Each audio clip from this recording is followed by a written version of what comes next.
नमस्कार छ साथीहरु, यहाँ सम्पूर्णलाई हाम्रो युट्युब च्यानल प्रोटेक्निकल सोलुसनलाई आज पनि हामीमा चाहिँ एउटा हाम्रो मोनिटर आएको छ भिजन स्टारको हाम्रो यो एलसीडी मोनिटर आएको छ। अब यसमा चाहिँ अब समस्या के छ भन्दाखेरि तपाईको चाहिँ जस्तै मैले यसलाई पावर प्लग इन गरे भने हेरौँ है त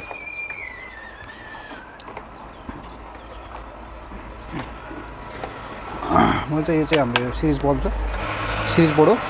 यसमा चाहिँ मैले हल्का यसमा प्लग इन गरेँ, हल्का मधुरो बोलिरहेछ है लाइट चाहिँ। यसलाई चाहिँ यसको चाहिँ तपाईको यहाँ मैले यसलाई अन गरेँ है त।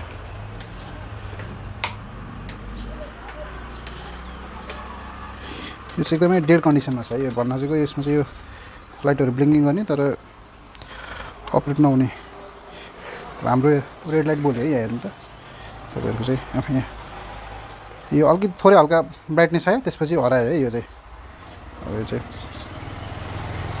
देख्न सकिन्छ, थोरै हल्का एकछिन हल्का ब्राइटनेस आयो जस्तो गर्छ, फेरि हराउँछ हेरौँ है। थोरै हल्का ब्राइटनेस आयो जस्तो गर्छ अनि हराउँछ है। अफ गरेँ मैले ल, थोरै हल्का ब्राइटनेस आयो फेरि हरायो है। मैले यसलाई खोलेँ फेरि हेरौँ है त, हल्का ब्राइटनेस आयो हरायो है त। यसमा चाहिँ के समस्या छ त भन्ने अब चाहिँ हामीले यहाँ हेर्न गइरहेको छौँ। फर्स्टमा चाहिँ मैले 12 आउटपुट गरेँ।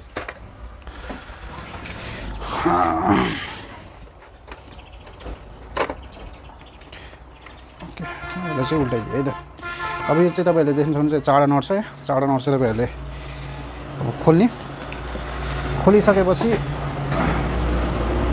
मैले चाहिँ यसको नटहरू चाहिँ पहिल्यै खोलिसकेको छु है। अलिकति ढिलो हुन्छ जस्तो लागेर मैले नट चाहिँ मैले खोलिसकेँ।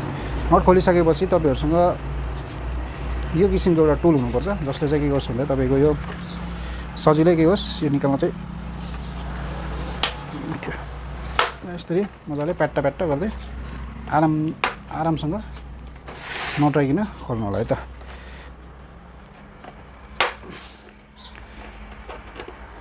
Okay okay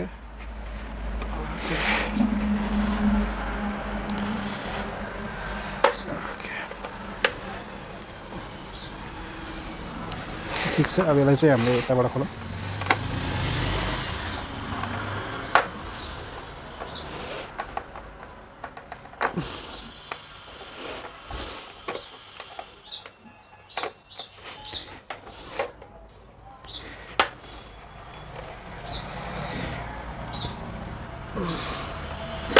okay okay okay यसरी चाहिँ यसलाई चाहिँ असफल भयो है त। यसलाई चाहिँ केही गर्नु पर्दैन, यसलाई चाहिँ सलक्क हल्का यसरी च्याप्पोसँग मात्रै मजाले पल्टाइदिनु होला है त। यसरी पल्टाइसकेपछि अब यहाँ हाम्रो चाहिँ कनेक्टरहरू हुन्छ। कनेक्टरहरू एकदमै हेरीपूर्वक मैले यतापट्टिको जुन चाहिँ एलइडी ग्यासको दिन्छ चाहिँ तपाईँहरूले यसमा चाहिँ तार जोडिदिएको छ। मैले दुईवटा ब्याकलाइटको तार फुकालेँ, त्यस्तै गरी मैले एलइडी ग्यासको पछि चाहिँ समस्या नहोस् भनेर ओके। अथवा मैले यसरी राख्न सक्छु, यसरी पनि राख्न सकिन्छ त। मैले चाहिँ ल यसलाई चाहिँ मैले एलइडी ग्यासकोलाई फुकालिदिएँ फर्स्ट। ओके, हामीले एलइडी ग्यासको फुकालिदिएँ। अब फर्स्टमा चाहिँ मैले यो पाटोलाई यत्तिकै छोडिदिन्छु। यो जुन चाहिँ यो डिस्प्ले साइड छ, डिस्प्ले सेक्सन यत्तिकै छोडिदिएँ मैले। अब म हेर्छु यसमा चाहिँ फर्स्टमा चाहिँ पावर सप्लाई के छ त, पावर सप्लाई बनेको छ कि छैन है। यहाँको यो दुईवटा नट छ।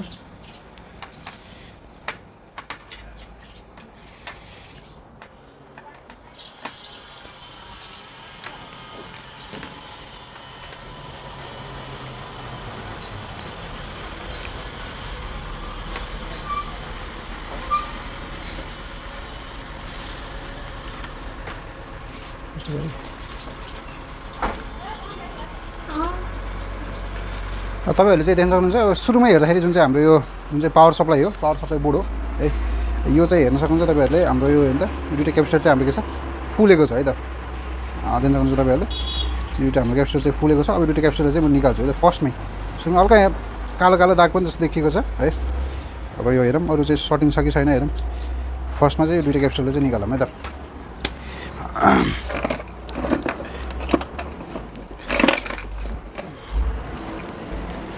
आइरन रहेछ मेरो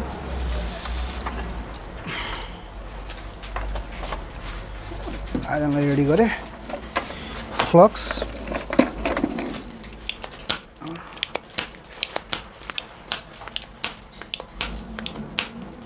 सुरुमै तपाईहरुको यस्तो एकदम डिस्प्ले घरि आउने घरि जाने जस्तो गरेको छ भने चाहिँ यो फर्स्टमा चाहिँ तपाईहरुले पावर सप्लाई हेर्नु होला अरु कुरा चाहिँ छोड्दिनु होला फर्स्टमा चाहिँ पावर सप्लाई हेर्नु होला यदि पावर सप्लाईमा चाहिँ तपाईको फल्ट देखिएको छैन भने त्यसपछि बल्ल चाहिँ अरु चीजहरुमा चाहिँ सर्टिङहरु हेर्नु होला है त जहाँ चाहिँ तपाईको हाम्रो भोल्टेज ड्रप भइरहेको हुन्छ जसले गर्दा सर्ट भएको सर्किटले गर्दा भोल्टेज ड्रप हुन्छ त्यसले गर्दा चाहिँ यो समस्या चाहिँ आउँछ है त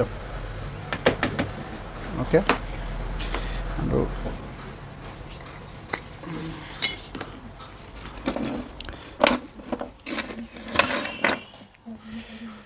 सोल्डर वायर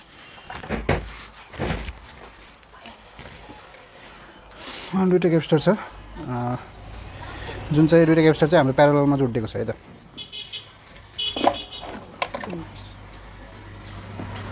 सोल्डिङको ट्रिपलाई चाहिँ सोल्डर आइरनको ट्रिपलाई चाहिँ अलिकति तपाईको जस्तै यो कार्बन लगाएको हुन्छ त्यो सफा गर्नलाई तपाईले यस्तो जुन चाहिँ भाँडाबाँधी जाली त नेचुरल वेमा चाहिँ त्यसबाट चाहिँ सफा गर्न सक्नुहुन्छ है त र फ्लक्स लिएँ मैले सुरुमा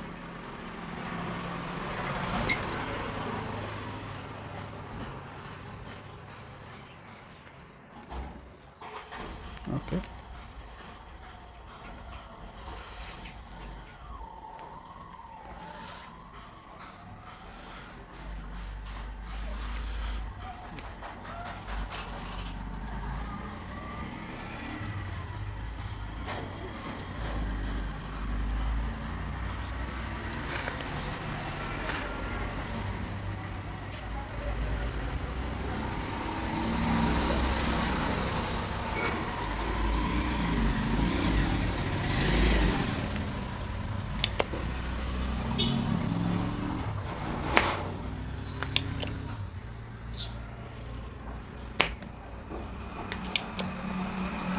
अरु कम्पोनेन्टहरुलाई केही पनि टच नगरिकिन बस तपाईको दुईटा क्याप्सुललाई मात्रै निकाल्नु होला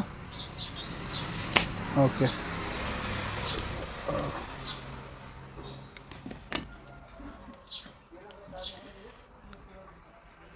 ओके एउटा क्याप्सुल निकाले त्यस्तै गरी ओके त्यस्तै गरी राम्रो अर्को क्याप्सुल पनि मैले निकाले है त अब अरु चीजहरु चाहिँ मैले हेर्छु मल्टिमिटर दिन्छ त्यहाँबाट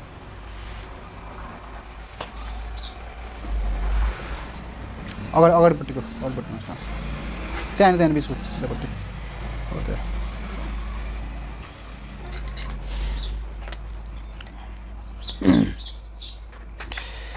तपाईको जस्तै क्याप्सुल चाहिँ चेक गर्ने तरिका चाहिँ एउटा चाहिँ हामीले हाम्रो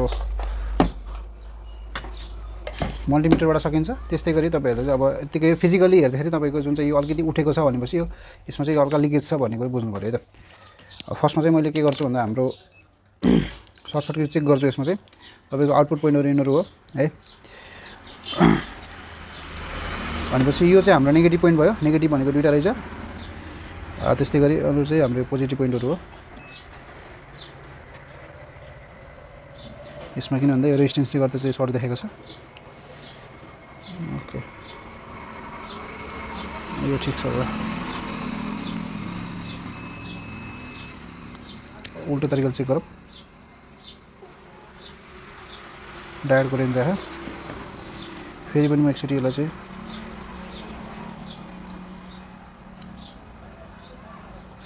इन्डक्टरको भ्यालु आयो 174 यो पनि ठिक छ है त हाम्रो अब मैले चाहिँ यसमा चाहिँ हाम्रो क्याप्सुलको भ्यालु छ हाम्रो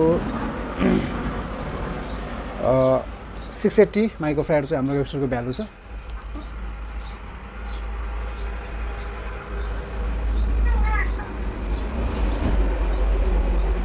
सिक्स 80 चाहिँ हाम्रो क्याप्सुलको माइक्रोफ्याराडको भ्यालु छ यो क्यामेरामा देखिसकेको छैन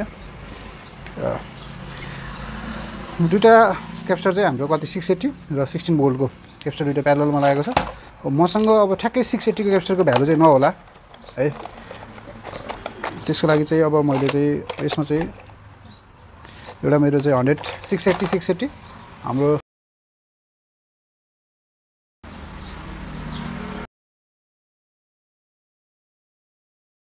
मसँग छ हाम्रो 1000 माइक्रोफ्याराड 35 भोल्ट।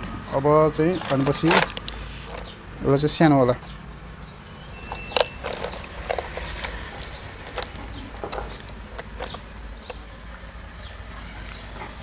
450 volt 450 volt.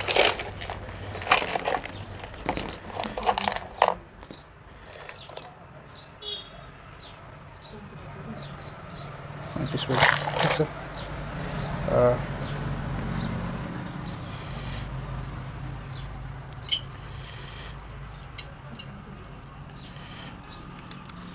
एउटा चाहिँ 1000 को राखेँ। फर्स्टमा चाहिँ मैले यसमा चाहिँ हेर्नुपर्छ। यो यसले गर्दाखेरि कतै तपाईँको चाहिँ अरू चिजलाई ह्याम्पर गर्नु भएन। ठिक छ, लान्छ एउटा यो र एउटा हाम्रो चाहिँ पोलारिटी जहिले पनि जुन चाहिँ यो साइडमा छ, यो साइड चाहिँ हाम्रो जुन चाहिँ तपाईँले देखिराख्नु भएको छ होला, यो ब्ल्याक साइड चाहिँ हाम्रो नेगेटिभ साइड हुन्छ। ठिक छ, मैले यसलाई चाहिँ लगाएर हेर्नु ट्राई गरेँ।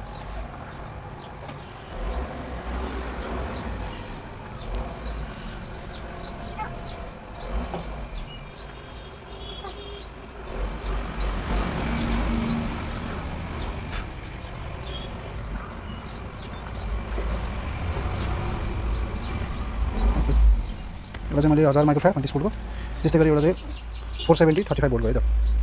यो चाहिँ मैले लगाउन गइरहेको छु।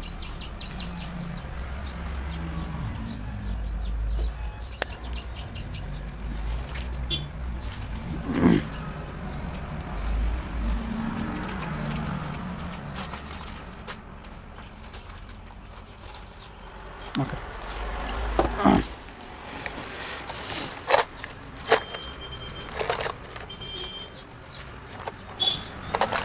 तपाईँहरूले चाहिँ क्यापेसिटर लगाउँदाखेरि चाहिँ जुन जस्तै अब तपाईँको यो 16 भोल्टको क्यापेसिटर थियो, त्यसमा चाहिँ तपाईँहरूले 10 भोल्टको चाहिँ लगाउनु भएन है। अलिकति बरु क्यापेसिटरको भोल्टेज बढी भएर केही फरक पर्दैन, तर चाहिँ क्यापेसिटर कम भोल्टको चाहिँ तपाईँले लगाउनु चाहिँ भएन है त।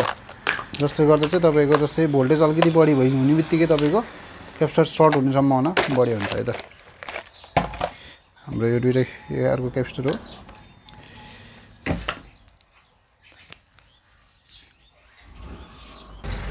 ल अब मैले यसको चाहिँ लेग चाहिँ काट्न लागिरहेको छु। लेग काटिसकेपछि यसलाई चाहिँ हामीले ट्याक्क के गरिन्छ भन्दा हाम्रो ब्रुस र हाम्रो थिनरको सहायताले के गरिन्छ यसलाई ट्याक्क यसको दाँत मारिदिन्छौँ है त हामीले। अब सर लाएर ठिक छ, ताकि यसमा चाहिँ कुनै अरू चिजहरू नरहोस् भनेर।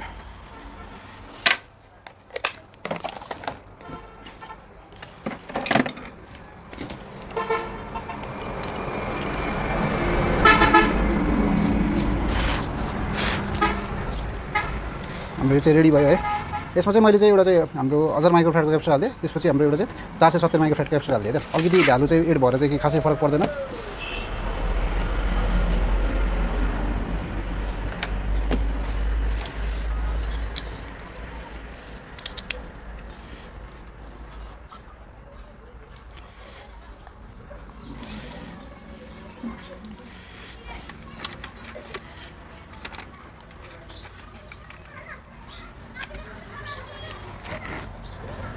What is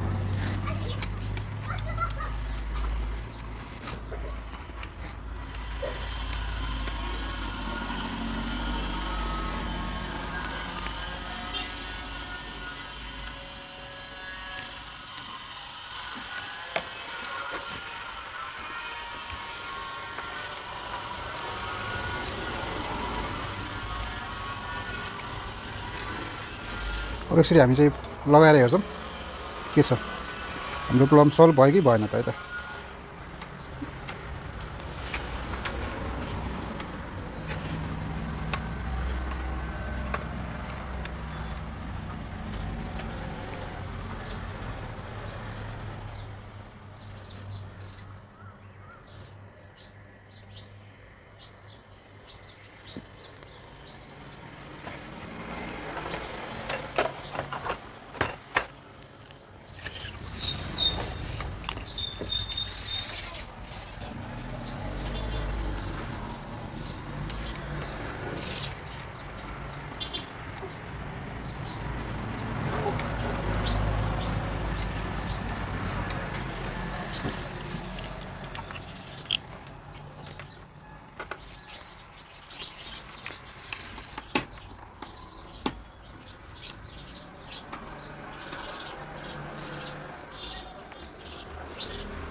स्क्रुहरू चाहिँ हामीले टाइट गरियो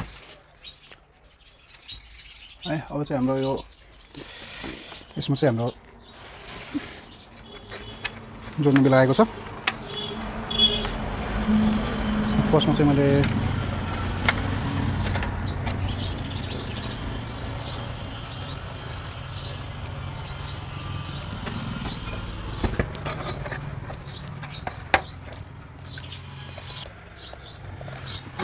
बिडिएस केबल पनि कनेक्ट गरिदिएँ मैले। त्यसपछि हाम्रो जुन चाहिँ ब्याकलाइट थियो, ब्याकलाइटको चाहिँ वायर कनेक्ट गर्ने बेला पनि आएको छ है त। यो चाहिँ मजाले ट्याप्प चाहिँ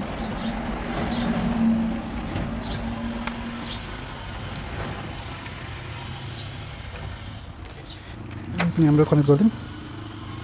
ओके, यति भइसकेपछि अब चाहिँ यसलाई हामीले मजाले ठ्याक्क यसरी उल्टामा यता उल्टाएर यसलाई पहिलेको ठाउँमा चाहिँ यसलाई सेट गरिदिनु चाहिँ। ओके ल, अब चाहिँ मैले यसको चाहिँ पावर दिएर हेर्छु है त के छ त हाम्रो समस्या सल्भ भयो कि भएन भन्ने कुरो।